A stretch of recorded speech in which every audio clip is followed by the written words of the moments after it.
गेझेटियरसाठी 6 महिन्यांचा कालावधी लागणार, न्यायमूर्ती शिंदे समितीचा जरांगे यांच्याशी चर्चा।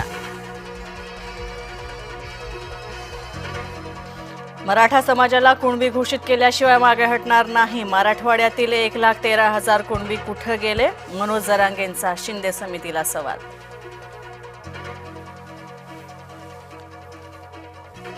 सीएसएमटी स्थानकाबाहेर मराठा आंदोलकांची मोठी गर्दी, मुंबई पालिकेसमोर रॅपिड ॲक्शन फोर्स तैनात, आंदोलकांची समजूत काढण्याचा प्रयत्न। जरांगेंच्या आंदोलनानंतर राष्ट्रीय ओबीसी महासंघ सुद्धा झाला आक्रमक, नागपूरच्या संविधान चौकामध्ये साखळी उपोषण।